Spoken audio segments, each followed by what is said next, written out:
Welcome to NBA Showtime, presented by AT&T. Here's your host, Maria Taylor. Stephon Castle, he was big in Game 4. He had 20 points, but still the Spurs walk away with the loss. But they return back home with an opportunity to get a win against the Timberwolves. And again, both of these teams looking to make it to the Western Conference Finals. We're going to get you set for tip-off here with NBA Showtime. First, welcome inside the studio, Maria Taylor alongside the Hall of Famers. 4 straight nights, guys. We're getting into it. Is it? Yeah, I think so. Tracy McGrady, Vince Carter, and Carmelo Anthony. 3.5. 3.5, right, okay. Yeah. And then we're going to get a break, or so they say we will. Let's talk about this Game 5, because this is a very pivotal matchup between these two teams. The Spurs are 16-3 when leading a series 3-2, and just 1-13 when they fall behind 3-2. Now, on the other side, Minnesota has won both series. It led 3-2 in franchise history. But ahead of today's key Game 5, Timberwolves sixth man Naz Reid spoke with Zora Stevenson at Morning Shoot-Around. All right, Naz, everything that this team has been through continues to go through. What type of resilience has this group shown you in the playoffs so far? Got a bunch of toughness. A lot of guys who, who's been through a lot, who've been through situations, has been here before in these type of situations. The previous 2 years and before that, maybe the last 5 actually. We kind of know what adversity looks like in a matter of different ways. Just kind of try to figure out and rectify it and understand, okay, that's what we got to do, and that's how we're dealing with it. After the elbow that you took to the face and the ejection by Wemby, you know he's going to come out passionate tonight, ready to go. How do you counter that? I mean, just keep doing what we do. Keep being us. Just don't let, their game as a team affect, what we do. They're going to try to play fast, which has been pretty effective for them, but we're kind of pretty much locked in on, a lot of key factors, and that's one of them. But just making sure, we handle business, keep being physical, keep being solid, and just keep playing a smart brand of basketball.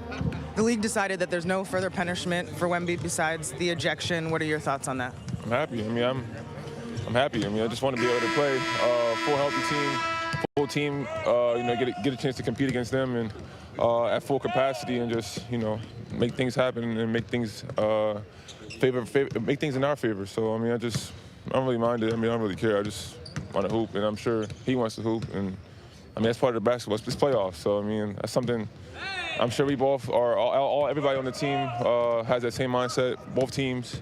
And like I said, it is what it is. I'm actually happy. Appreciate that answer. Your coach has talked about your defense. Ant has even said when you're defending at a high level, this team is hard to beat. What kind of impact? We know what you can do on offense. What kind of impact do you want to have on that end? Huge presence, whether it's on the ball or defending at the rim, making my presence felt. We can get to a lot of lineups as well if I'm defending at a high level. I could be at the 3. We're very, very, very hard to beat when I'm at the 3. But like I said, like they said, just being consistent on defensive end and making plays happen. Appreciate the time. Yep. I love Naz Reid's answer. We want the Spurs at full strength, okay? That's how we want to win the series. But also, he's been pivotal so far for the Timberwolves. He's scored at least in double figures the last 7 games for them. Been probably the most consistent player outside of Anthony Edwards, especially as he's dealt with those injuries. So his impact in this series is very important. He kind of spoke to it a little bit in that interview with Zora, too, Melo. Well, he did. I mean, first of all, shout out to Naz for that answer. I mean, we didn't want Wemby to be suspended. We want to see the smoke. We want to see the action. And I think Minnesota wants to see that action and Wemby out there. But he also, he said pain is a weakness that's leaving the body, right? So to me, that tells me where their mentality is at. And that's their MO. They're physical. They're making Wemby work for everything that's out there. They're tough. They walk the walk. They talk the talk. So I love where they at right now, and they're a very confident group. Ant Edwards is back to being Ant, back-to-back 30s. So Ant is leading that group ever since he got back into the starting lineup. And Naz Reid, you mentioned that. Naz he's playing like a starter off the bench, right? So when it comes to his performance and his productivity, he's giving you that. That's the confidence that he's bringing off of that bench for that second unit. So it's beautiful to see Naz just in that mindset. And he took that elbow like a G. So now we back tonight. And don't remember, he kind of rolled his ankle a little bit, too. Like, he got beat up, basically, essentially, in Game 4, but was able to come back and play the remainder of the game. Yeah, if I'm looking at this from Minnesota's perspective, we're up, meaning how I feel about this series. One, because we frustrated your best player, and we got him out of character, right? So I feel good about what we have been doing. Now, we haven't been shooting the ball, and I'm talking about we.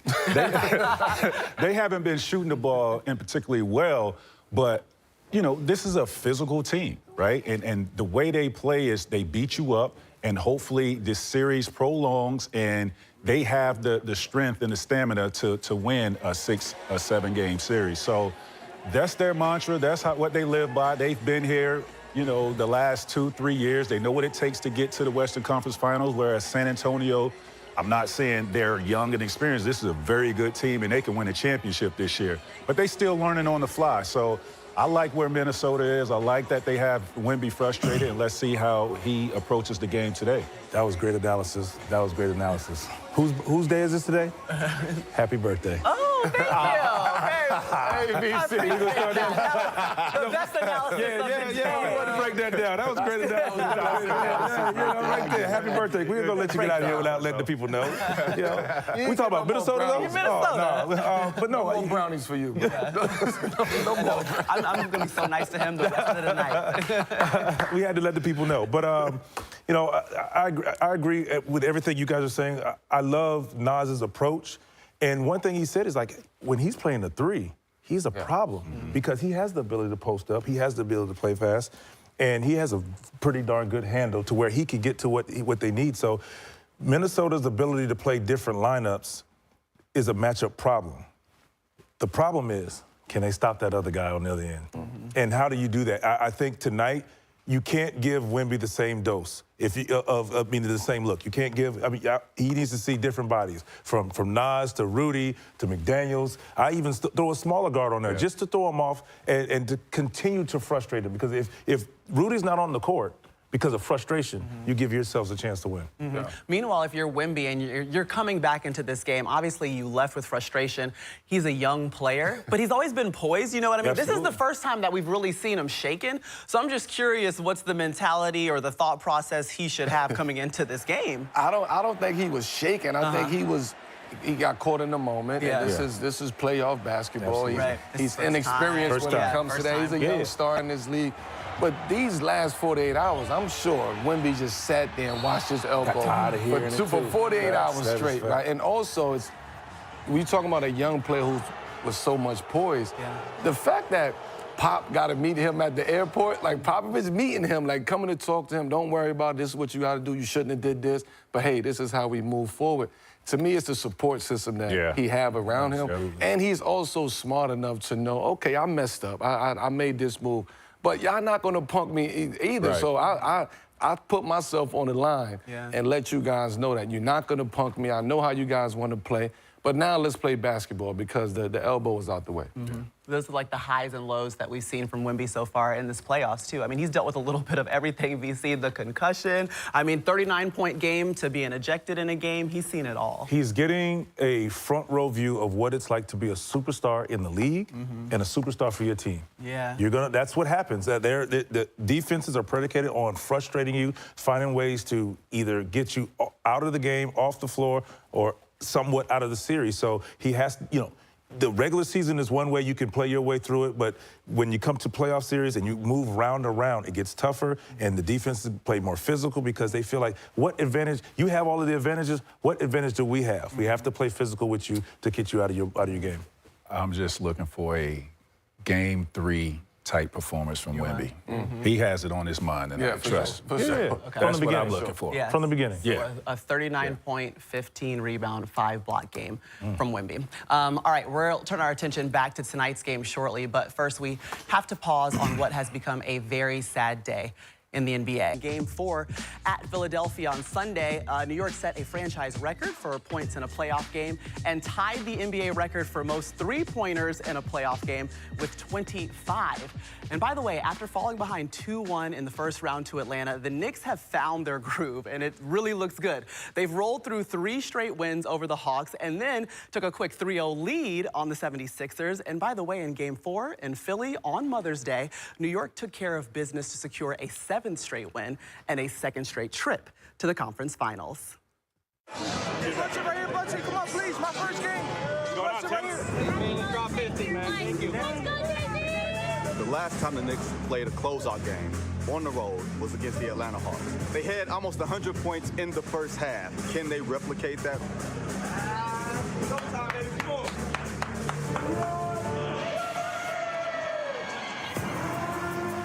You're filling in for OG again, and what is your mindset? Closing the team out is one of the toughest things you can do. It takes a full team effort, so we've got to do it together.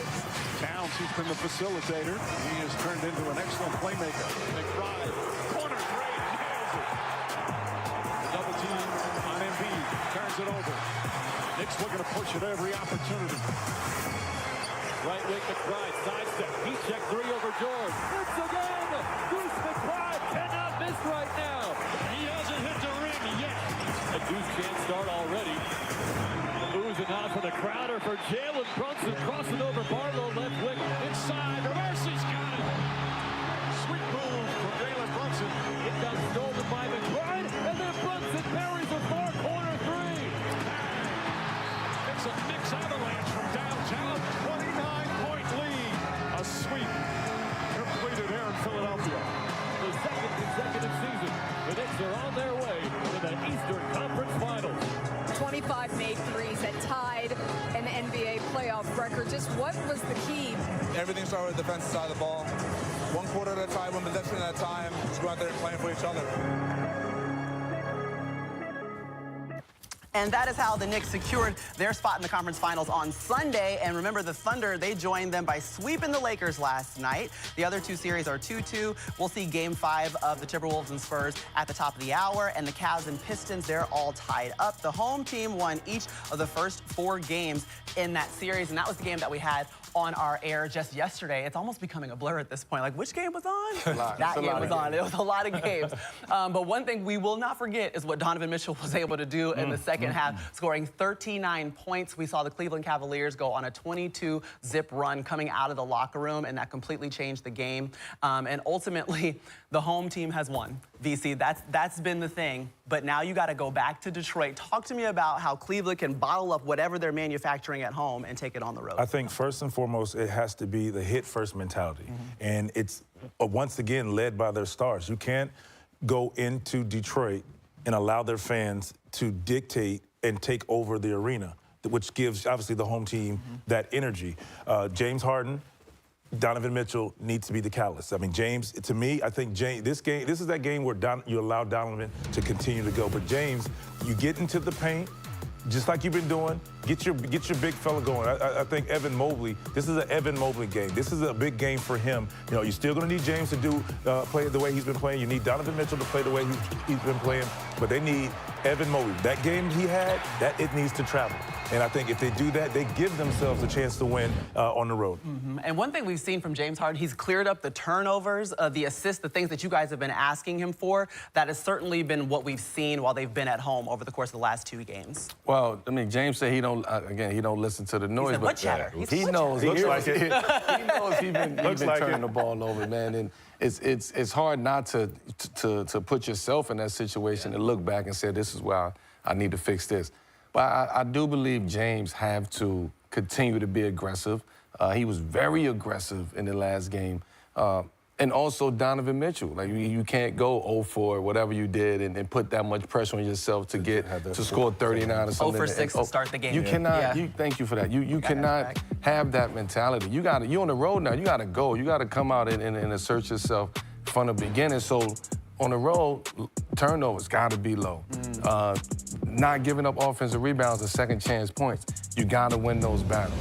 The 50-50 basketballs that's out there, you got to win those battles. And now you got to win those battles by a large margin, especially going into that territory where Detroit they not buying it. Yeah. Them young boys ain't buying what's going on. So we home, being in Detroit, them young boys is coming to play, and they want to see if Donovan and James can duplicate that. For me, I think Cleveland, what you have been doing against Cade has been working, right? He's tired. He hasn't been efficient over the last few games, the last 2 games. He's not shooting the ball particularly well, and he's turning the ball over at a high rate. So that's to your advantage. Now, how you capitalize off that with their best player not playing well? Well, James, take care of the ball, be efficient, and play the way you played, right?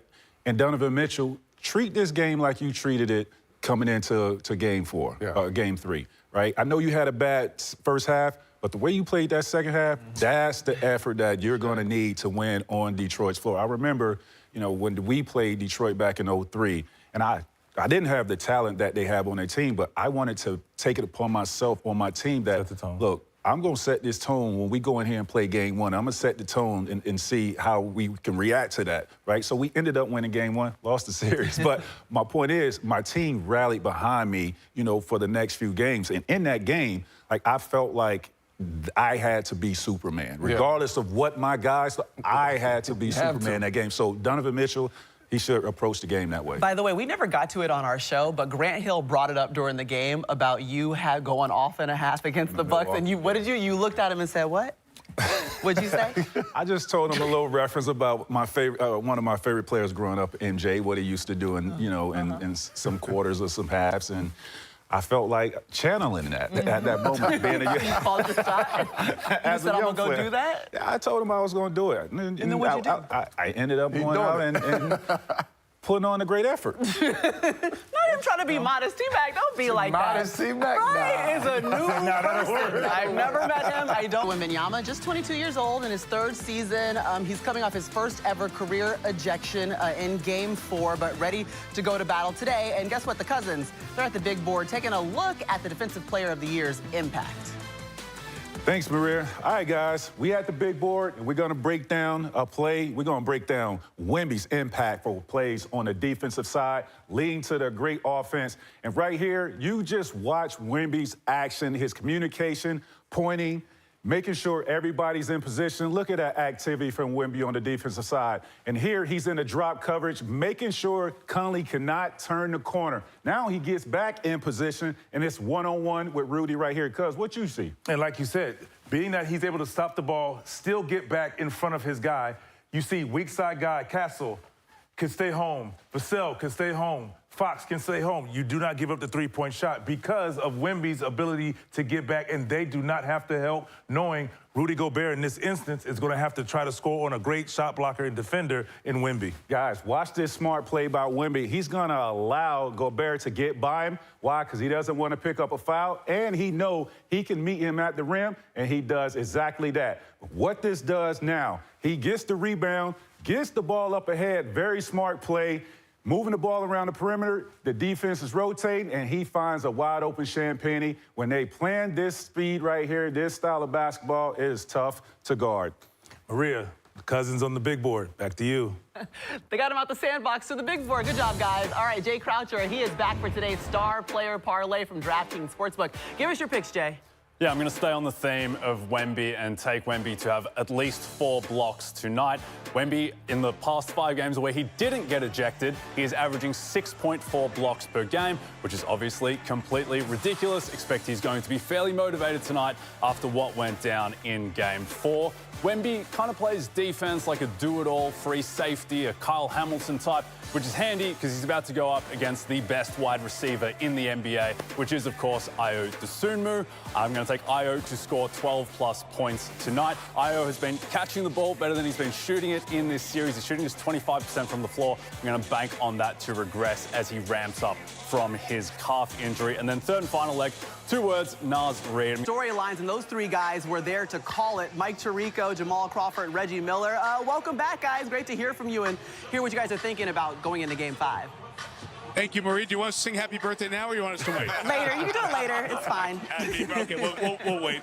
Yeah, of course, Wembanyama, that's story 1, and Anthony Edwards on the other side, story 1 for Minnesota. But, guys, can you dive a little bit deeper? Some key players in this pivotal Game 5. I'll start with you, and a player who we thought would carry them when Wemby was out, De'Aaron Fox, didn't in Game 4. And he's a little banged up. Obviously, he could put baskets together. Clutch player of the year before in his past. He was brought here for these times when they're struggling a little bit. no Wembanyama, maybe in foul trouble, whatever it might be. He's the guy you know can get buckets repeatedly and bring a calm to their offense. I'm looking for a big game from him. Ankle injury in Game 4, warmed up short time ago, and as you've heard, will go in Game 5. Reg, what about Minnesota? Julius Randle's the one we're talking about, but there are other guys who are stepping up since Julius hasn't so far. It'll be interesting because the big chatter is, should the Timberwolves go smaller? Everyone thought it would be Gobert and Wemby show, but to me, Naj Reid, his ability to stretch the floor. Because what does that do? That keeps Wemby out of the paint. We know how great he is at rim protecting, but when you have Naj Reid on the floor, his ability to stretch out, and he can take the ball off the dribble. So I think he keeps Wemby honest. Great Game 4. Can he back it up here in Game 5? And, of course, a series takes over a city, especially with teams like the Timberwolves and the Spurs. But, Maria, I was up there in New York with you all. People were asking about this series. There is buzz after the elbow in Game 4. So a lot of energy, a lot of excitement for Game 5 coming up in about a half hour. Yeah, appreciate it, Mike. A lot of energy, excitement here, too, because Jamal Crawford must have wanted all the smoke when he said that he could beat any NBA analyst. You good, boy? And I'm standing here. Everything good? Just see you, know. I know they're all better. I said right now, not in the past. Don't back down. Don't back down. All one-on-one game, I'm staying on that. Top 5 DOA. I thought we was on the same team, Mark. Don't let him break us up now. What we doing? What we doing, Mark? 3 dribbles? 3 dribbles. 3 dribbles. Oh, we can dribbles. Pick a No block. hezzy looks for you Pick a either. block. Nah, ain't no block work. I'm good. I'm good on the block. All right. We'll actually let y'all go, but just know they're coming up with a game plan over here. So get ready for the Western Conference Finals. Get ready. Hey, listen, we are waiting to see if it'll be the Timberwolves or San Antonio that are going to play the Thunder.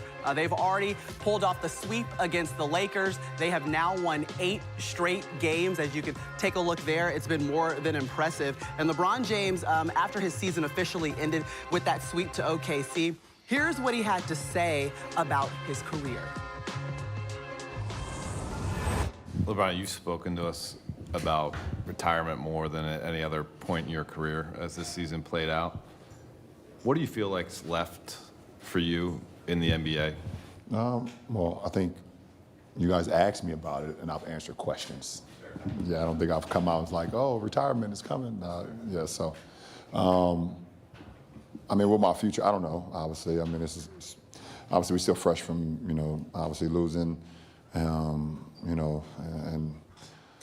I don't know. I mean, I don't know what the future holds for me, obviously, as it stands right now tonight. I got a lot of time. I'll sit back, like I think I said it last year after we lost, I think, to Minnesota, to go back and recalibrate with my family and talk with them and spend some time with them. And then when the time comes, I obviously, you guys know what I decide to do. In year 23, how different did this feel walking off the court, not knowing what the future holds for you versus past years when we knew you were coming back to play? I don't know. I mean, I guess when you get like over 40, you start forgetting that happened. So I don't even remember many of the last times walking off the court. But listen, like I said, I mean, I left everything I could out on the floor. I control what I can control, and I can leave the floor saying like, I mean, even though I hate losing, obviously, but I was locked in on what we needed to do. Made sure that I tried to make sure our guys were locked in on what we needed to do throughout the postseason, throughout 10 games. And obviously we fell a little short, obviously, but I mean, I'm not looking at, my year as a disappointment. That's for damn sure. Especially, I was put into some positions that I've never played in my career before, actually in my life. I've never been a third option in my life. So to be able to, thrive in that role for that period of time and then have to step back into the role that I've been accustomed with over my career, over my life of playing a sport, and be able to thrive under that, and then just my teammates allowing me to lead them under extreme circumstances, that was pretty cool for me at this stage of my career. LeBron, if you don't know what the future holds, I guess that means inherently this could be it. Do you allow yourself to kind of those last handshakes and this last press conference? Last handshakes?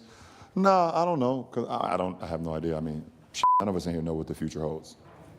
None of us. Nobody has any idea what the future holds, and I don't either.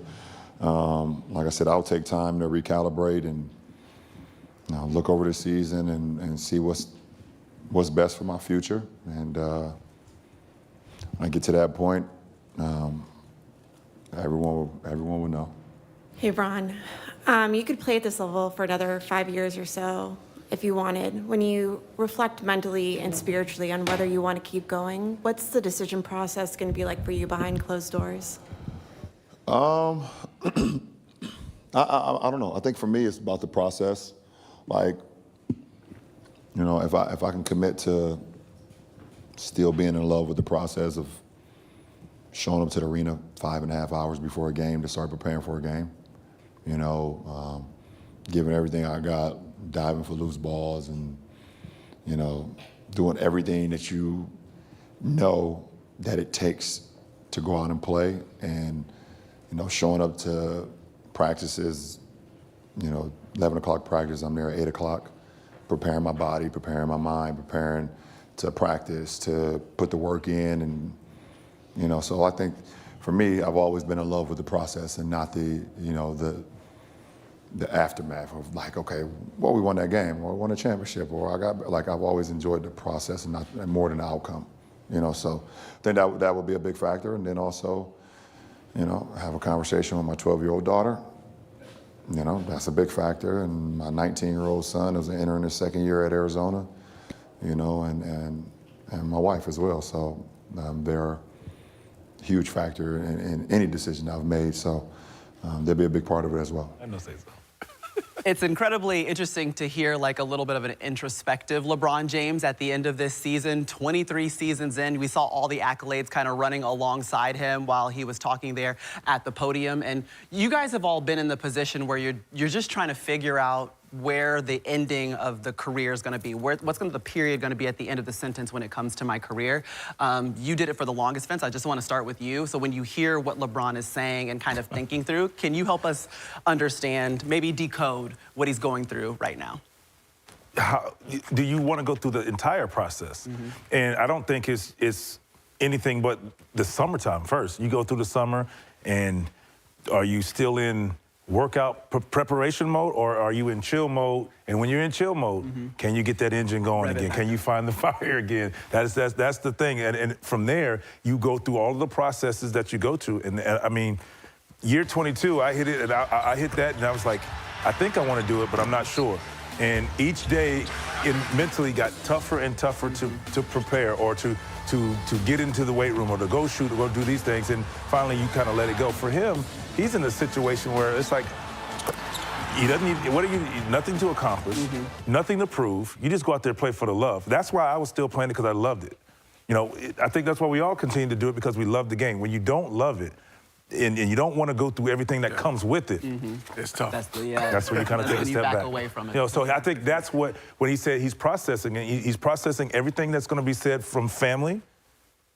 Then you look back and say, what do I want? And do they line up? Do they match?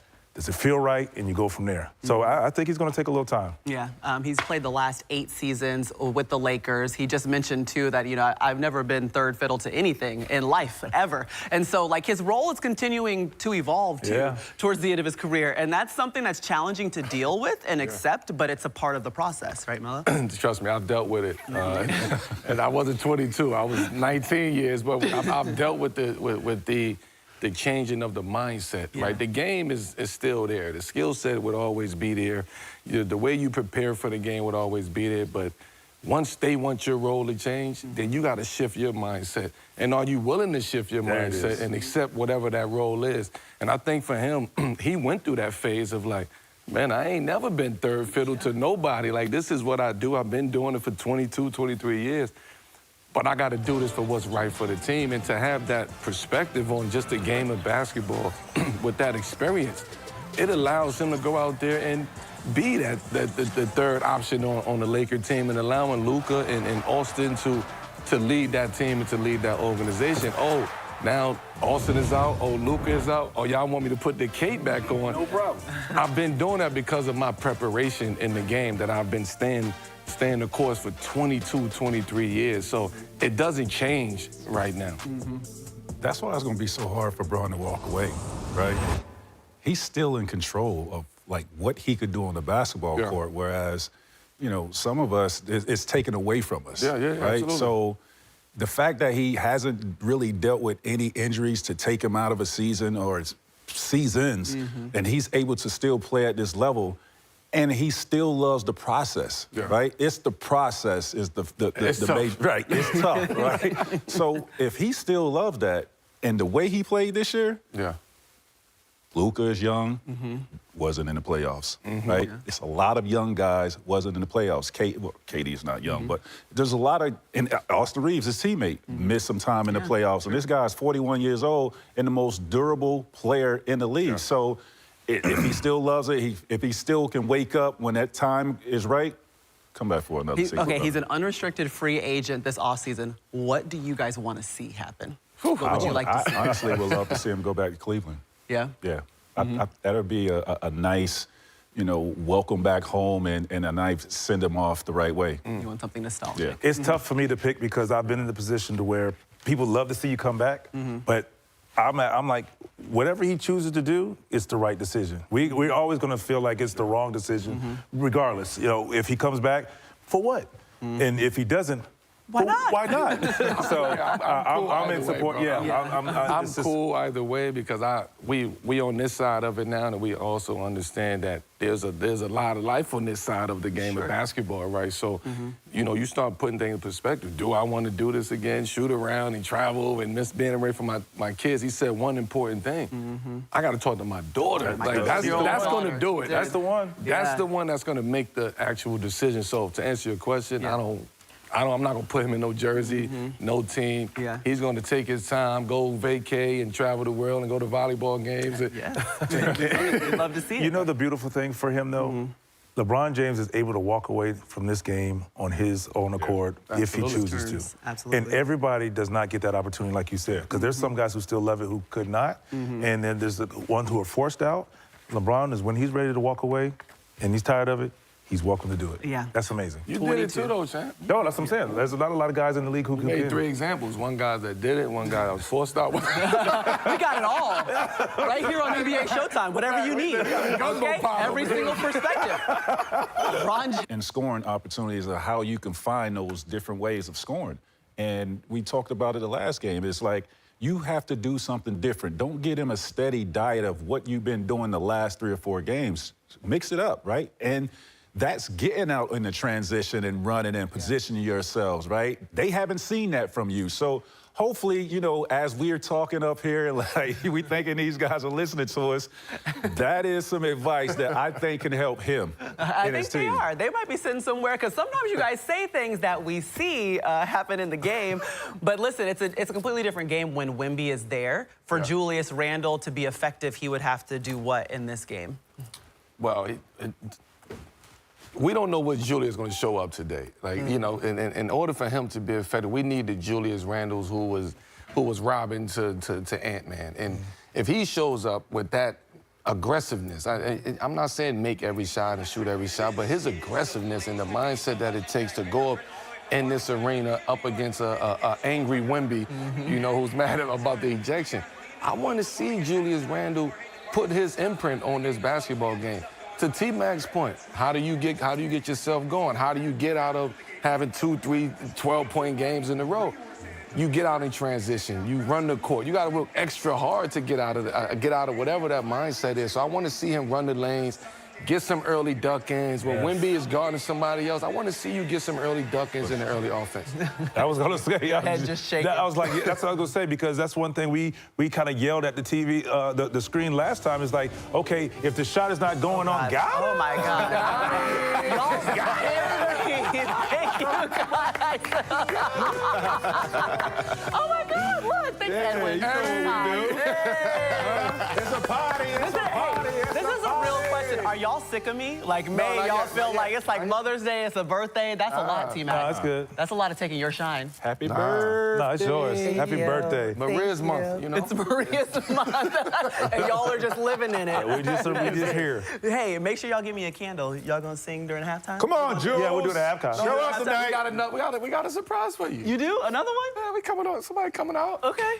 We got somebody for you. Not yet, though. Somebody coming out. Okay. I was like, who's coming out? Later on. Listen, guys, I've had to spend Mother's Day and my birthday here with y'all. We're gonna have 2 more birthdays on this show. Yeah. This one and that one. Yeah, they're coming. Both of their birthdays are gonna happen during the Western I Conference expect big Finals. things. I expect big things. How old you turning back?